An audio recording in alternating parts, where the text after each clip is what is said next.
برادران اسلام، رمضان کا نام سنتے ہی ایک پکے سچے مسلمان کے دل میں خوشی کی لہر دوڑ جاتی ہے۔ اور خوشی کیوں نہ ہو، چونکہ اسی مہینہ کے آخری عشرہ میں 5 راتیں ایسی آتی ہیں جن میں سے ایک رات وہ ہوتی ہے جس کے لیے اللہ رب العالمین نے ایک پوری سورت نازل کر دی، جو 97 نمبر کی سورت ہے اور سورۃ القدر کے نام سے معروف ہے۔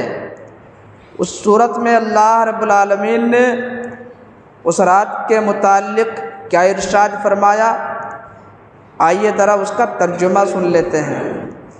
اللہ نے کہا، اِنَّا أَنزَلْنَاهُ فِي لَيْلَةِ الْقَدْرِ، بے شک ہم نے اس کو، کس کو؟ قرآن کریم کو لیلۃ القدر میں نازل کیا۔ لیلۃ القدر کا معنی کیا ہے؟ عزت والی رات۔ یعنی اللہ نے کہا کہ ہم نے قرآن کو عزت والی رات میں نازل کیا۔ وَمَا أَدْرَاكَ مَا لَيْلَةُ الْقَدْرِ، اور اے نبی آپ کو کیا معلوم کہ عزت والی رات ہے کیا؟ لیلۃ القدر خیر من الف شہر، عزت والی رات 1000 مہینوں سے بہتر ہے۔ تنزل الملائکۃ والروح فیہا بإذن ربہم من کل امر، اس میں فرشتے اور روح اترتے ہیں۔ روح سے مراد حضرت جبریل علیہ السلام ہے، عام روحیں مراد نہیں ہیں۔ یعنی اس رات میں حضرت جبریل علیہ السلام اللہ کے حکم سے دیگر فرشتوں کے ساتھ زمین پر اترتے ہیں۔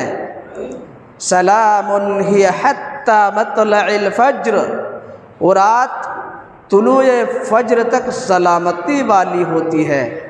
دیکھا آپ نے، اس رات کے متعلق اللہ رب العالمین نے ایک پوری سورت نازل کر دی، تو آپ اندازہ لگائیے کہ کتنی اہم رات ہمیں اور آپ کو ملنے والی ہے۔ تو اس سورت سے اس رات کی کیا فضیلت معلوم ہوئی؟ یہی فضیلت معلوم ہوئی کہ اس رات کی تنہا عبادت 1000 مہینوں سے بہتر ہے۔ اور میرے بھائیو، اگر 1000 مہینے کو اگر آپ ٹیلی کریں گے تو 83 سال 4 مہینے کا حساب بیٹھے گا۔ اللہ اکبر۔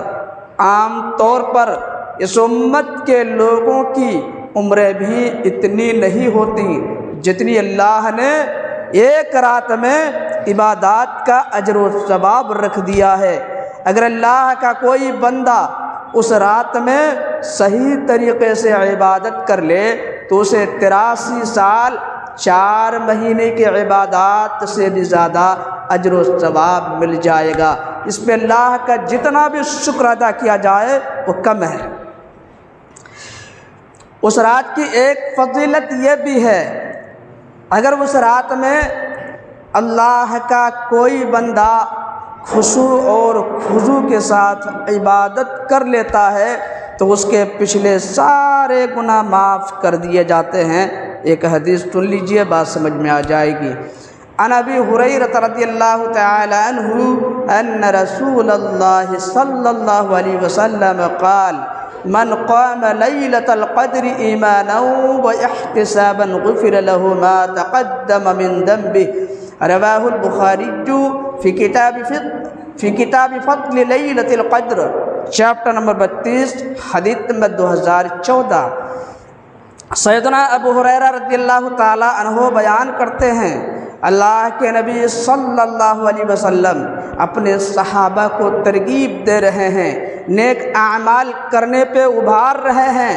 فرمایا، جس نے ایمان کی حالت میں ثواب کی نیت سے لیلۃ القدر میں قیام کیا، اس کے پچھلے سارے گناہ معاف کر دیے جاتے ہیں۔ اللہ اکبر۔ میرے بھائیوں، گناہ سے مراد صغیرہ گناہ ہے۔ جتنے چھوٹے چھوٹے گناہ ہیں وہ سب اس رات میں عبادت کرنے کی وجہ سے معاف کر دیے جاتے ہیں۔ آج جب کہ ہم اور آپ قدم قدم پر گناہ کرتے ہیں، اللہ کی نافرمانی کرتے ہیں، اگر ہمارے سارے چھوٹے گناہ معاف کر دیے جائیں تو یہ کم بڑی بات ہے، بہت بڑی بات ہے۔ اور ہو سکتا ہے اسی بہانے ہم بڑے بڑے گناہوں سے بچنا شروع کر دیں تو بہت اچھا پلیٹ فارم ہمیں اور آپ کو ملا ہوا ہے اپنے آپ کو صحیح کرنے کے لیے۔ اب سوال یہ پیدا ہوتا ہے کہ ہم سے پہلے جتنی قومیں گزر چکی ہیں، ہم سے پہلے جتنے نبیوں کی امتیں گزر چکی ہیں، کیا لیلۃ القدر انہیں ملا کرتی تھی؟ جی ہاں، لیلۃ القدر انہیں بھی ملا کرتی تھی، مگر اس فرق کے ساتھ جب ان کے نبی کا انتقال ہو جاتا، ان کے نبی اس دنیا سے چلے جاتے، ان کی وفات ہو جاتی تو وہ رات اس امت کے لیے ختم ہو جاتی۔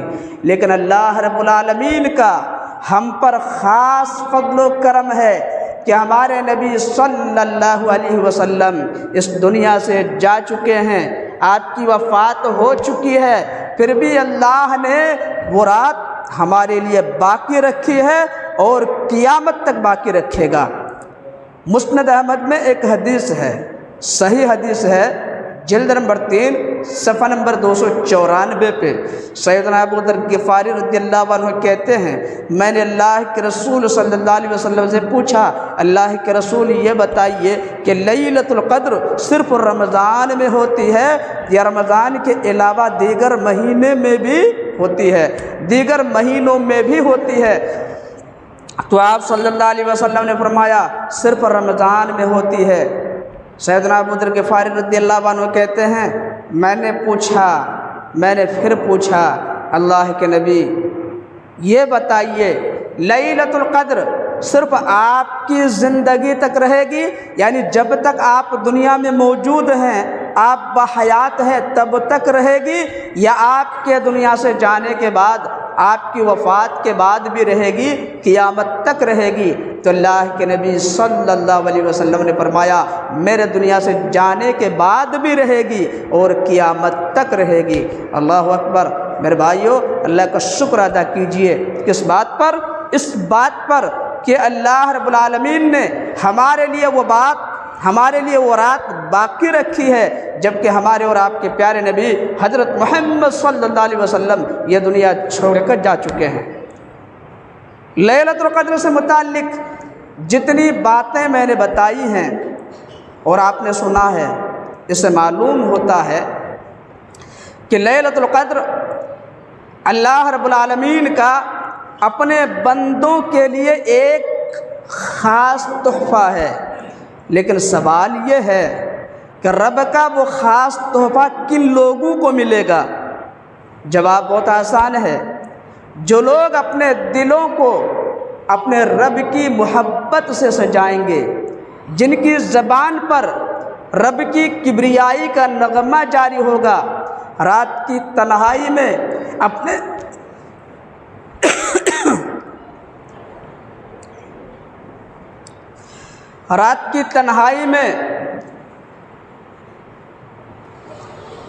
نفس کا محاسبہ کر کے، اپنے اعمال کا جائزہ لے کر کے، موت کو یاد کر کے، تاریخ قبر کو یاد کر کے، قیامت کی ہولناکی کو یاد کر کے، اور جہنم کی آگ کی تپش کو محسوس کر کے، جن کی آنکھوں سے آنسوؤں کا سیلاب جاری ہوا ہوگا، سرکشی اور نافرمانی میں گزرے ہوئے لمحات کو یاد کر کے، جن کے ہونٹ تھر تھر کانپ رہے ہوں گے اور بار بار اپنے رب کی بارگاہ میں اپنے ہاتھوں کو اٹھا کر اپنے گناہوں کی معافی مانگ رہے ہوں گے، ایسے لوگوں کو رب کا وہ خاص تحفہ ملے گا اور شب بیداری کا فائدہ بھی ملے گا۔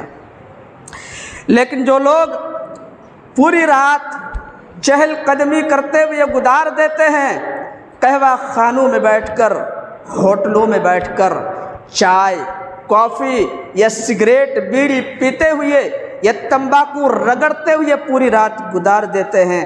اسی طرح نوجوان اسکوٹی لے کر، بائک لے کر، بلیٹ لے کر، کار لے کر پورے شہر میں آوارہ گردی کرتے ہیں۔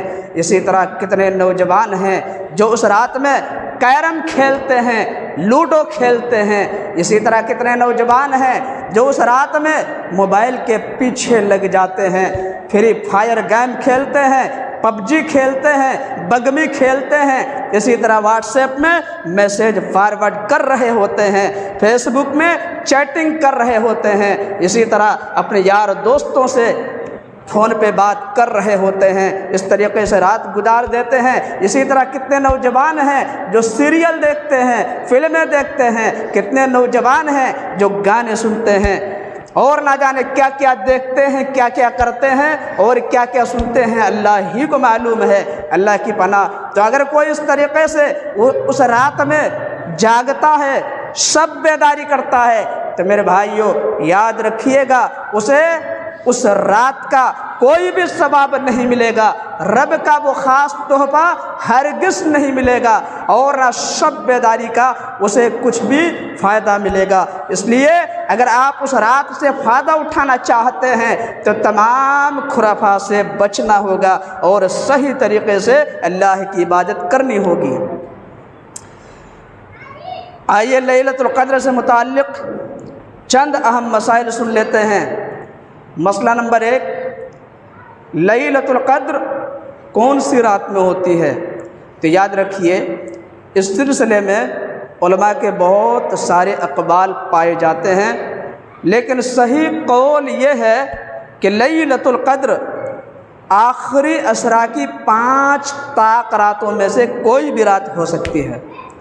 کچھ لوگ اسے 27ویں رات کے ساتھ خاص کرتے ہیں، کہتے ہیں کہ لیلۃ القدر 27ویں شب کو ہوتی ہے۔ میرے بھائیو یہ صحیح نہیں ہے۔ کیوں؟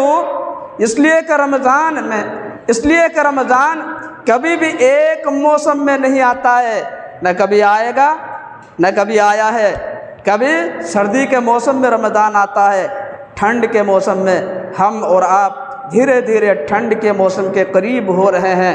بہت ہی جلد رمضان کا مہینہ ٹھنڈ کے موسم میں شروع ہونے والا ہے، اور کبھی رمضان کا مہینہ گرمی کے موسم میں آتا ہے۔ ہم اور آپ گرمی کا موسم گزار کر آئے ہیں۔ سردی کے موسم میں، ٹھنڈ کے موسم میں رات لمبی ہوتی ہے، دن چھوٹا ہوتا ہے۔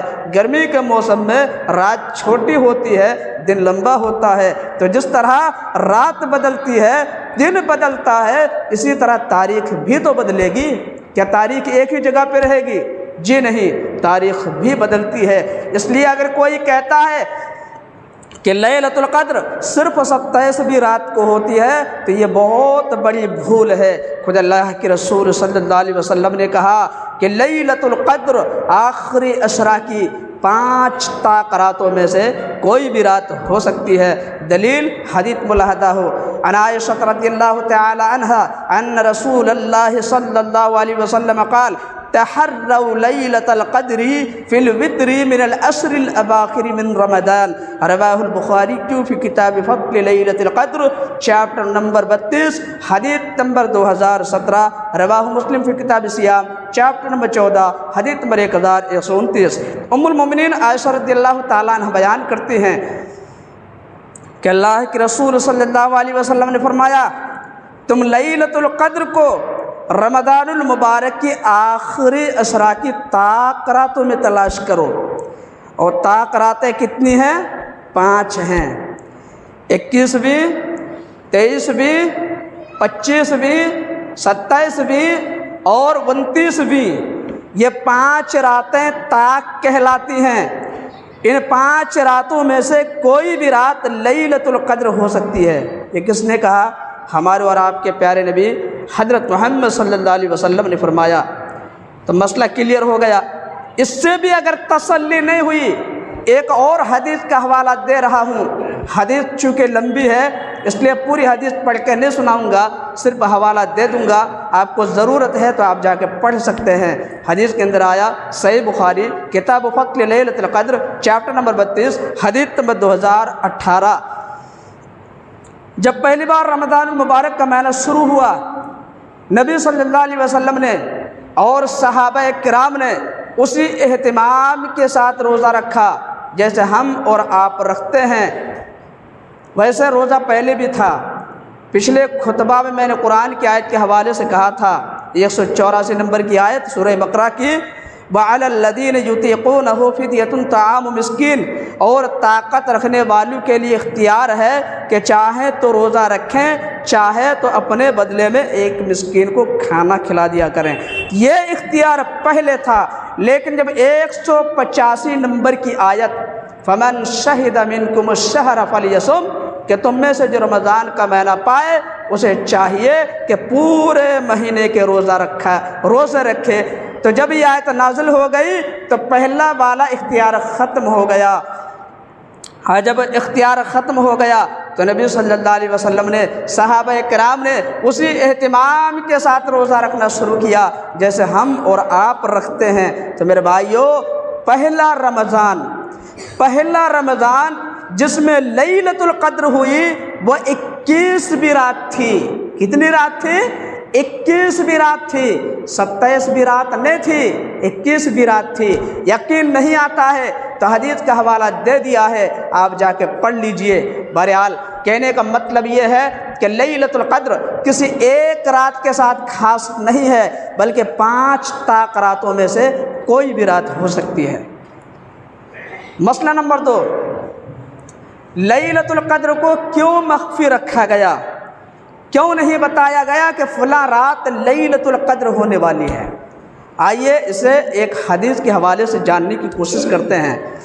عن عبادۃ بن الصامت رضی اللہ تعالیٰ عنہ قال خرج النبی صلی اللہ علیہ وسلم لیخبرنا بلیلۃ القدر فطلعها رجلان من المسلمین فقال خرجت لیخبرکم بلیلۃ القدر فطلعها فلان وفلان فرفعت وعسى ان يكون خيرا لكم، رواه البخاری فی کتاب فضل لیلۃ القدر چیپٹر نمبر 32 حدیث نمبر 2023۔ سیدنا عبادہ بن صامت رضی اللہ تعالیٰ عنہ کہتے ہیں کہ اللہ کے رسول صلی اللہ علیہ وسلم باہر تشریف لائے، کس لیے؟ تاکہ ہمیں بتائے کہ لیلۃ القدر کون سی رات میں ہوتی ہے۔ اتنے میں 2 مسلمان آپس میں لڑنے لگے تو آپ صلی اللہ علیہ وسلم نے کہا، میں تو آیا تھا اس لیے تاکہ تمہیں بتاتا کہ لیلۃ القدر کون سی رات میں ہوتی ہے، لیکن 2 مسلمان آپس میں لڑنے لگے، اس لیے بات میرے ذہن سے نکل گئی، اس کا علم اٹھا لیا گیا۔ دیکھیے آپس کی لڑائی سے کتنا نقصان ہوتا ہے، آپس میں لڑنے سے کتنا نقصان ہوتا ہے، یہ ہم مسلمانوں سے بہتر کوئی نہیں جانتا۔ آج ہم مسلمان آپس میں دست و گریباں ہیں، ایک دوسرے سے لڑ رہے ہیں، جھگڑ رہے ہیں اور فائدہ دوسرے لوگ اٹھا رہے ہیں، جبکہ متحد رہنے کے لیے، ایک جٹ رہنے کے لیے، آپس میں مل جل کر رہنے کے لیے ہمارے پاس بہت سارے اسباب ہیں۔ جیسے جس کا جیسا بھی عقیدہ ہو، لیکن کلمہ تو سب ایک ہی پڑھتے ہیں، سب لوگ ایک اللہ کو مانتے ہیں، سب لوگ ایک رسول کو مانتے ہیں، سب لوگ ایک کتاب قرآن مجید کو مانتے ہیں، اور تمام مسلمانوں کا قبلہ بھی ایک ہے۔ اس کے باوجود آج مسلمان آپس میں لڑ رہے ہیں، آج مسلمان آپس میں ایک دوسرے سے ہٹے ہوئے ہیں، آج مسلمان ایک دوسرے سے کٹے ہوئے ہیں، پھر دوسروں کو، مسلمانوں کو کاٹنے کا موقع مل جاتا ہے۔ علامہ اقبال نے کہا تھا، منفعت ایک ہے اس قوم کی، نقصان بھی ایک، منفعت ایک ہے اس قوم کی، نقصان بھی ایک ہی سب کا نبی، دین بھی ایمان بھی ایک، حرم پاک بھی اللہ بھی قرآن بھی ایک، حرم پاک بھی اللہ بھی قرآن بھی ایک، کچھ بڑی بات تھی ہوتے جو مسلمان بھی ایک، فرقہ بندی ہے کہیں اور ذاتے ہیں، فرقہ بندی ہے کہیں اور ذاتے ہیں، کیا زمانے میں پنپنے کی یہی باتیں ہیں؟ یوں تو سجد بھی ہو مرزا بھی ہو افغاں بھی ہو، یوں تو سید بھی ہو مرزا بھی ہو افغاں بھی ہو، تم سبھی کچھ ہو بتاؤ تو مسلمان بھی ہو۔ تو آج ہمارے سماج میں جو چل رہا ہے، علامہ اقبال نے اسے اپنے اشعار میں پرو دیا ہے، یعنی انہوں نے حقیقت بیان کی ہے۔ بہرحال آپس کی لڑائی سے بڑا نقصان ہوتا ہے، جیسے یہاں ایک نقصان ہو گیا۔ اللہ کے رسول صلی اللہ علیہ وسلم باہر نکلے لیلۃ القدر کے بارے میں بتانے کے لیے، لیکن دو مسلمان آپس میں جھگڑنے لگے تو ان کا جھگڑا ختم کرنے کے چکر میں بات آپ کے ذہن سے نکل گئی۔ اس کے بعد آپ نے فرمایا کہ یہ تمہارے حق میں بہتر ہی ہے۔ کیوں؟ اگر لوگوں کو معلوم ہوتا کہ فلاں رات لیلۃ القدر ہے تو صرف اسی میں شب بیداری کرتے، کسی طریقے سے وہ رات جاگ لیتے، اللہ کی عبادت کر لیتے، اس کے بعد دیگر راتوں میں وہ آرام سے سو رہے ہوتے۔ اور اللہ نے رمضان کی ہر رات میں، رمضان کے ہر دن میں، ہر منٹ میں، ہر سیکنڈ میں، ہر گزرتے ہوئے پل میں، ہر گزرتے ہوئے لمحہ میں، اسی طرح آخری عشرہ میں نیکیاں کمانے کے جو بہترین مواقع رکھا ہے، سنہرے مواقع رکھا ہے، ان سے وہ محروم ہو جاتے۔ اسی لیے لیلۃ القدر کو پوشیدہ رکھا گیا ہے۔ اب سوال یہ پیدا ہوتا ہے کہ لیلۃ القدر میں کرنا کیا چاہیے؟ تو یاد رکھیے، لیلۃ القدر کی کوئی خاص عبادت نہیں ہے۔ پورے رمضان میں جو کرتے ہوئے آ رہے ہیں، اگر کر رہے ہیں تو بہت اچھی بات ہے، خوش نصیبی ہے، اور اگر نہیں کر رہے ہیں تو بہت بڑی بدبختی ہے، بدنصیبی ہے۔ مجھے کہتے ہوئے شرم آتی ہے کہ رمضان کا مہینہ گزر رہا ہے، آدھا سے زیادہ سفر ہم اور آپ طے کر چکے ہیں، لیکن افسوس آج بھی لوگوں کو احساس نہیں ہے۔ وہ رمضان کے دنوں کو، رمضان کی راتوں کو ویسے ہی گزار رہے ہیں جیسے عام دنوں کو گزارتے ہوئے آئے ہیں۔ یقین نہیں آتا ہے تو آپ غور کر لیجئے، نماز کے فوراً بعد لوگ دم دبا کے بھاگنے کی کوشش کرتے ہیں۔ یہ نہیں کہ تھوڑی دیر بیٹھ کے اللہ کا ذکر و اذکار کر لیا جائے، اللہ سے اپنے گناہوں کی معافی مانگ لی جائے، تسبیح و تحلیل کر لی جائے، توبہ و استغفار کر لیا جائے، قرآن مجید کی تلاوت کر لی جائے۔ اگر بھاگ کے ہم کہاں جاتے ہیں، کیا کرتے ہیں؟ رمضان میں اتنا بہترین موقع ملا ہوا ہے، اگر اس سے ہم فائدہ نہیں اٹھا رہے ہیں تو یہ ہماری بدبختی نہیں تو اور کیا ہے، بہت بڑی بدبختی ہے۔ تو جیسے بڑے بوڑھے کرتے ہیں ویسے ہی نوجوان بھی کرتے ہیں، کیا کہا جائے۔ بہرحال رمضان میں کرنے والے جو عبادات ہیں، لیلۃ القدر میں بھی وہی کرنے ہیں، کوئی خاص عبادت نہیں ہے۔ البتہ ایک خاص دعا ہے۔ کون سی دعا؟ حدیث کے اندر آیا، سنن الترمذی کتاب الدعوات چیپٹر نمبر 45 حدیث نمبر 3513۔ ام المؤمنین عائشہ رضی اللہ تعالیٰ عنہ نے کہا، میں نے اللہ کے رسول صلی اللہ علیہ وسلم سے پوچھا، اللہ کے رسول یہ بتائیے اگر مجھے معلوم ہو جائے کہ فلاں رات لیلۃ القدر ہے تو میں اس میں کون سی دعا پڑھوں؟ تو اللہ کے رسول صلی اللہ علیہ وسلم نے فرمایا تم یہ دعا پڑھو، اللہم انک عفو تحب العفو فاعف عنی۔ دعا کا ترجمہ یہ ہے، اے اللہ تو معاف کرنے والا ہے، معافی کو پسند کرتا ہے، مجھے بھی معاف کر دے۔ دعا کا ترجمہ سن کر آپ کو معلوم ہو گیا ہوگا کہ کتنی بہترین دعا ہے۔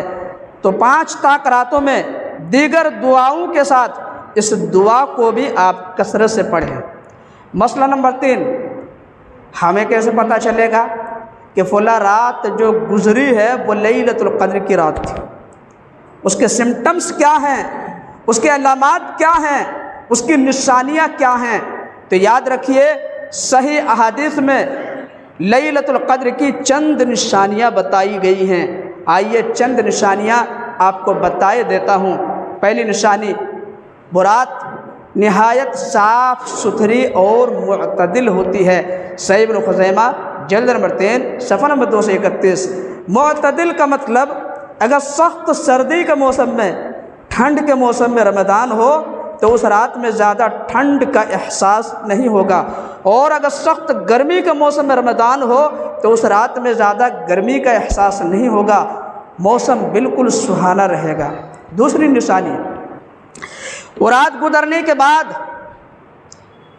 اس کی صبح کو جب سورج طلوع ہوگا تو سورج بلند ہونے تک اس کی شعاعیں ہلکی ہوں گی اور اس کی کرنیں زیادہ پھیلی ہوئی نہیں ہوں گی۔ صحیح مسلم کتاب صلاۃ المسافرین چیپٹر نمبر 7 حدیث نمبر 762۔ تیسری نشانی، اس رات میں جب چاند نکلے گا تو وہ بڑے تھال کے کنارے کی طرح معلوم ہوگا۔ صحیح مسلم کتاب الصیام چیپٹر نمبر 14 حدیث نمبر 1170۔ میں پوری حدیث پڑھ کے کیوں نہیں سنا رہا ہوں، آپ سمجھ رہے ہیں وقت کم ہے اس لیے صرف حوالہ دے رہا ہوں، پوری حدیث چاہیے آپ جا کے پڑھ لیجئے۔ چوتھی نشانی، اس رات میں کبھی کبھی بارش بھی ہوتی ہے۔ صحیح بخاری کتاب فضل لیلۃ القدر چیپٹر نمبر 32 حدیث نمبر 2018۔ تو یہ چند نشانیاں صحیح احادیث میں بتائی گئی ہیں۔ اس کے علاوہ اور بھی کئی نشانیاں بتائی جاتی ہیں لیکن ان کا کتاب و سنت سے کوئی ثبوت نہیں ملتا، بلکہ وہ تجربے کے خلاف بھی ہے۔ جیسے مثال کے طور پر کہا جاتا ہے کہ اس رات میں کتے کا بھونکنا کم ہو جاتا ہے۔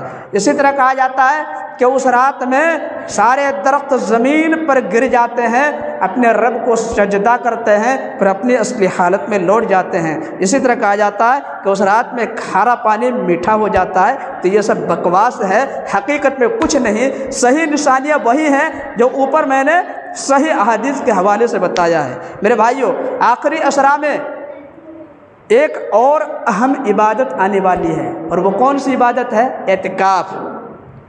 اعتکاف کے بارے میں بہت ساری باتیں ہیں، بہت ساری احادیث ہیں، لیکن میں تفصیلات میں نہیں جاؤں گا، مختصر طور پر آپ کو بتا دیتا ہوں۔ یاد رکھیے گا، نبی صلی اللہ علیہ وسلم جب تک بحیات رہے، دنیا میں موجود رہے، ہر سال آخری عشرے میں آپ اعتکاف کرتے رہے۔ جس سال آپ کا انتقال ہوا اس سال آپ نے 20 دن کا اعتکاف کیا۔ اسی طرح آپ کے دنیا سے جانے کے بعد آپ کے ساتھ بھی، اور دنیا سے جانے کے بعد آپ کی بیویوں نے اعتکاف کیا۔ اسی طرح صحابہ کرام نے برابر اعتکاف کیا۔ تو پتہ چلا اعتکاف نبی صلی اللہ علیہ وسلم کی بہت اہم سنت ہے، لہذا اس سنت کو زندہ کرتے ہوئے آخری عشرے میں اعتکاف میں بیٹھنے کا اہتمام کریں۔ ماشاءاللہ چند نوجوانوں میں اس کا شوق تو پایا جاتا ہے، لیکن جتنے بڑے میاں ہیں ان کے اندر یہ شوق نہیں پایا جاتا ہے، جبکہ ان لوگوں کو سب سے زیادہ اس کا اہتمام کرنا چاہیے، کیونکہ وہ اپنی موت اپنی قبر سے زیادہ قریب ہو رہے ہیں۔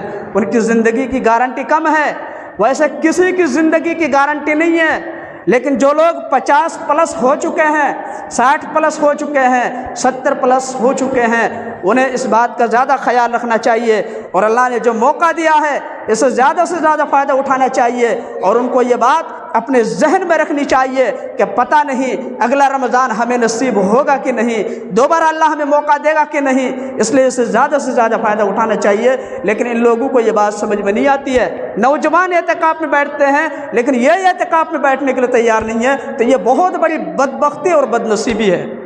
بہرحال آخری عشرے میں اعتکاف میں بیٹھنے کا اہتمام کریں۔ میرے بھائی اعتکاف میں بیٹھیں گے تمام گناہوں سے آپ پاک صاف ہو جائیں گے۔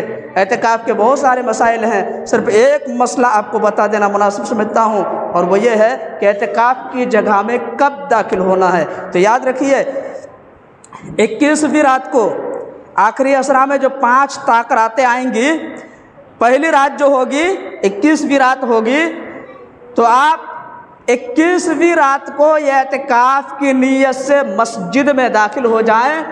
افطار گھر میں کریں یا مسجد میں کریں، آپ کی مرضی ہے۔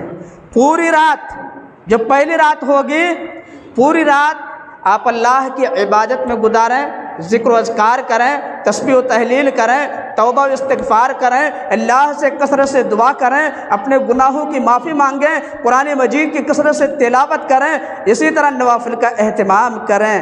یہ سب کرنے ہیں آپ کو۔ اس کے بعد فجر کی نماز پڑھ کے آپ اعتکاف کی جگہ میں داخل ہو جائیں۔ کب داخل ہونا ہے؟ فجر کی نماز پڑھ کے اعتکاف کی جگہ میں داخل ہونا ہے۔ جب اعتکاف کی جگہ میں داخل ہو جائیں گے تو ادھر ادھر کی کوئی بات نہیں کرنی ہے، کوئی فالتو کام نہیں کرنا ہے، پورا دھیان اللہ کی عبادت میں لگانا ہوگا۔ اعتکاف کی حالت میں آپ نوافل کا کثرت سے اہتمام کریں، کثرت سے قرآن مجید کی تلاوت کریں، ذکر و اذکار کریں، توبہ و استغفار کریں۔ یہی سب عبادات ہیں جو بار بار بتا رہے ہیں، یہی سب کرنے ہیں۔ اور یاد رکھیے، اعتکاف کریں گے زیادہ سونے کی کوشش نہ کریں، زیادہ سوئیں گے تو اعتکاف کا مقصد فوت ہو جائے گا۔ بہرحال سونا بھی ہے لیکن حد سے زیادہ نہیں سونا ہے۔ اسی طرح الگ الگ خیمہ لگنا چاہیے اعتکاف کے لیے۔ ایک ہی خیمہ لگا دیتے ہیں، بہت غلط ہے یہ۔ ایک خیمہ لگا دیتے ہیں پھر سارے لوگ ایک جگہ رہتے ہیں تو بات کرتے رہتے ہیں، ہنسی مذاق کرتے رہتے ہیں، یہ غلط ہے، ایسا نہیں ہوتا ہے۔ الگ الگ خیمہ ہونا چاہیے۔ آپ اعتکاف کی حالت میں ہیں، صرف اور صرف اللہ سے سرگوشی کریں، دنیا سے کوئی مطلب نہیں ہونا چاہیے۔ لایانی باتوں سے اور بیکار کے کاموں سے اپنے آپ کو پرہیز بچانا چاہیے۔ اعتکاف کے اور بھی بہت سارے مسائل ہیں، آپ بعد میں معلوم کر سکتے ہیں۔ آخر میں اللہ سے دعا ہے کہ اللہ ہمیں رمضان المبارک کے آخری عشرہ سے زیادہ سے زیادہ فائدہ اٹھانے کی توفیق دے۔ اللہ ہمیں آخری عشرہ میں زیادہ سے زیادہ نیک اعمال کرنے کی توفیق دے۔ جو بچے ہوئے ایام ہیں، بچے ہوئے دن ہیں، ان کی قدر کرنے کی توفیق دے۔ اللہ ہمیں اپنے گناہوں سے سچے دل سے توبہ کرنے کی توفیق دے۔ میرے بھائیوں، آج ہم اور آپ رمضان المبارک کا مہینہ چل رہا ہے، ہم اپنے بال بچوں کے ساتھ ہیں، خوش و خرم ہیں، موج مستی کر رہے ہیں، لیکن ذرا یاد کیجئے فلسطین میں ہمارے مسلمان بھائیوں کے ساتھ کیا ہو رہا ہے، مسلمان بچوں کو کتنی بے دردی کے ساتھ مارا جا رہا ہے۔ میڈیا رپورٹ کے مطابق، وہ صرف میڈیا کی رپورٹ ہے، ورنہ حقیقت میں اللہ جانے کتنا ہوتا ہے، اللہ ہی کو معلوم ہے۔ 13,000 کئی دن پہلے کی رپورٹ بتا رہا ہوں، 13,000 معصوم بچوں کو موت کے گھاٹ اتار دیا گیا ہے۔ وہ دانے دانے کے محتاج ہیں، ہم ان کے لیے کچھ نہیں کر سکتے تو کم سے کم ان کے لیے اللہ سے دعا تو کر سکتے ہیں۔ اللہ سے دعا کیجئے کہ اللہ ہمارے فلسطینی بھائیوں، ماؤں، بہنوں اور معصوم بچوں کی حفاظت فرما۔ اے اللہ غیب سے ان کی مدد فرما۔ اے اللہ ان کے کھانے پینے کا کہیں سے انتظام کر دے۔ اے اللہ جو بدبخت لوگ، ظالم لوگ ان پہ ظلم کر رہے ہیں، اے اللہ ان ظالموں کو عبرتناک سزا دے۔ اے اللہ تو ان ظالموں کے لیے کافی ہو جا۔ اے اللہ ان لوگوں کو ایسے بھیانک سزا دے کہ دوبارہ ظلم کرنے والے ظلم کرنے سے پہلے 1000 مرتبہ سوچیں۔ میرے بھائیوں، بہت زیادہ ظلم ہو رہا ہے، دیکھتے ہیں تو دل خون کے آنسو روتا ہے، لیکن کچھ نہیں کر سکتے، صرف ان کے لیے دعا کر سکتے ہیں۔ تو ان کے لیے دل سے آپ دعا کیجئے، اور آخر میں یہ بھی دعا کیجئے کہ اللہ ہمیں جب تک دنیا میں رکھے، ایمان کی حالت میں اسلام پہ رکھے، عقیدہ توحید پہ رکھے، نبی کی سنت پہ قائم و دائم رکھے۔ جب ہمارا خاتمہ ہو، ایمان کی حالت میں ہو، اسلام پہ ہو، عقیدہ توحید پہ ہو، نبی کی سنت پہ ہو۔ آمین یا رب العالمین۔